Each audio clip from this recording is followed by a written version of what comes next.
The Wizard of Oz. The Wonderful Emerald City of Oz, Chapter 11, Part 2.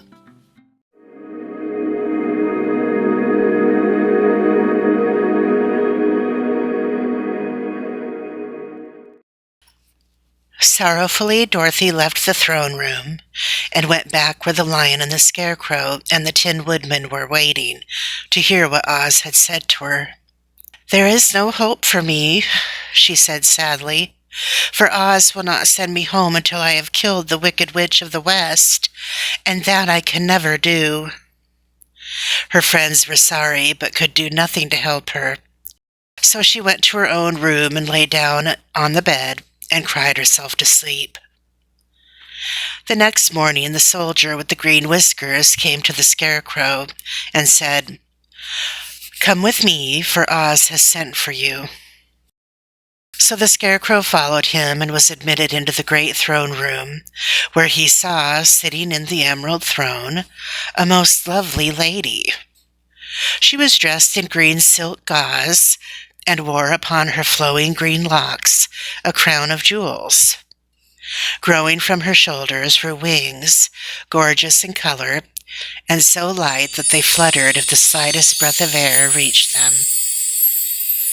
When the Scarecrow had bowed, as prettily as his straw stuffing would let him, before this beautiful creature, she looked upon him sweetly and said, "I am Oz, the great and terrible.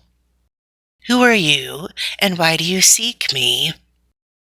Now the Scarecrow, who had expected to see the great head Dorothy had told him of, was much astonished, but he answered her bravely, "I am only a scarecrow stuffed with straw. Therefore I have no brains, and I come to you praying that you will put brains in my head instead of straw, so that I may become as much a man as any other in your dominions." "Why should I do this for you?" asked the lady. "Because you are wise and powerful, and no one else can help me," answered the Scarecrow. "I never grant favors without some return," said Oz, "but this much I will promise. If you will kill for me the Wicked Witch of the West, I will bestow upon you a great many brains, and such good brains that you will be the wisest man in all the land of Oz." "I thought you asked Dorothy to kill the witch," said the Scarecrow in surprise. "So I did. I don't care who kills her, but until she is dead I will not grant your wish. Now go, and do not seek me again until you have earned the brains you so greatly desire."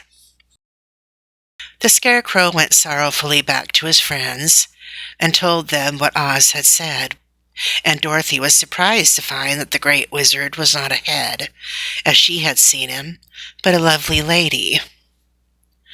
"All the same," said the Scarecrow, "she needs a heart as much as the Tin Woodman."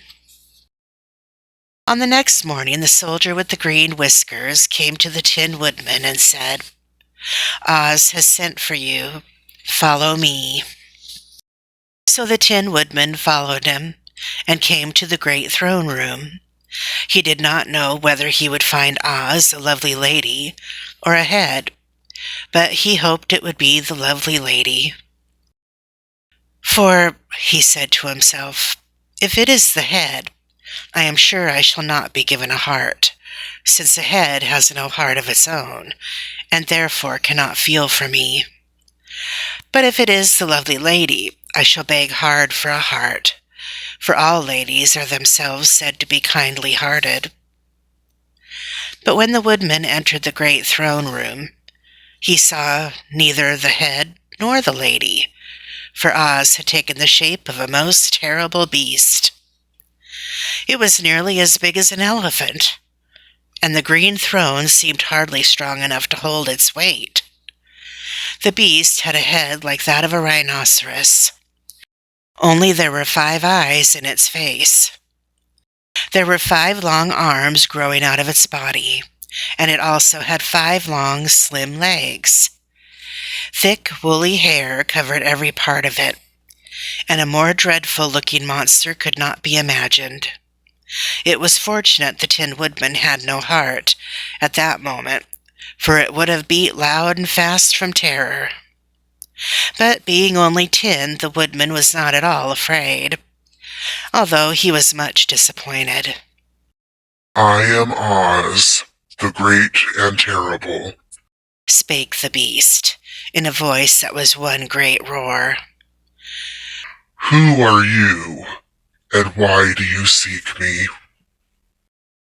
"I am a woodman, and made of tin. Therefore I have no heart, and cannot love. I pray you to give me a heart, that I may be as other men are." "Why should I do this?" demanded the beast. "Because I ask it, and you alone can grant my request," answered the woodman. Oz gave a low growl at this, but said gruffly, "If you indeed desire a heart, you must earn it." "How?" asked the woodman. "Help Dorothy to kill the Wicked Witch of the West," replied the beast. "When the witch is dead, come to me, and I will then give you the biggest and kindest and most loving heart in all the land of Oz." So the Tin Woodman was forced to return sorrowfully to his friends and tell them of the terrible beast he had seen. They all wondered greatly at the many forms the great wizard could take upon himself, and the lion said, "If he is a beast when I go to see him, I shall roar my loudest, and so frighten him that he will grant all I ask. And if he is the lovely lady, I shall pretend to spring upon her, and so compel her to do my bidding. And if he is the great head, he will be at my mercy, for I will roll this head all about the room until he promises to give us what we desire. So cheer up, my friends, for all will yet be well." The next morning, the soldier with the green whiskers led the lion to the great throne room and bade him enter the presence of Oz. The lion at once passed through the door, and glancing around saw, to his surprise, that before the throne was a ball of fire, so fierce and glowing he could scarcely bear to gaze upon it. His first thought was that Oz had by accident caught on fire and was burning up. But when he tried to go nearer, the heat was so intense that it singed his whiskers, and he crept back trembling to a spot near the door. Then a low, quiet voice came from the ball of fire, and these were the words it spoke. "I am Oz, the great and terrible. Who are you, and why do you seek me?" And the lion answered, "I am a cowardly lion, afraid of everything. I come to you to beg that you give me courage, so that in reality I may become the king of beasts, as men call me." "Why should I give you courage?" demanded Oz. "Because of all wizards you are the greatest, and alone had power to grant my request," answered the lion. The ball of fire burned fiercely for a time, and the voice said, "Bring me proof that the Wicked Witch is dead. In that moment I will give you courage. But so long as the witch lives, you must remain a coward." The lion was angry at this speech, but could say nothing in reply, and while he stood silently gazing at the ball of fire, it became so ferociously hot that he turned tail and rushed from the room. He was glad to find his friends waiting for him, and told them of his terrible interview with the wizard. "What shall we do now?" asked Dorothy sadly. "There is only one thing we can do," returned the lion, "and that is to go to the land of the Winkies, seek out the wicked witch, and destroy her." "But suppose we cannot," said the girl. "Then I shall never have courage," declared the lion. "And I shall never have brains," added the Scarecrow. "And I shall never have a heart," spoke the Tin Woodman. "And I shall never see Aunt Em and Uncle Henry," said Dorothy, beginning to cry. "Be careful," cried the green girl. "The tears will fall on your green silk gown and spot it." So Dorothy dried her eyes and said, "I suppose we must try it, but I am sure I do not want to kill anybody, even to see Aunt Em again." "I will go with you, but I'm too much of a coward to kill the witch," said the lion.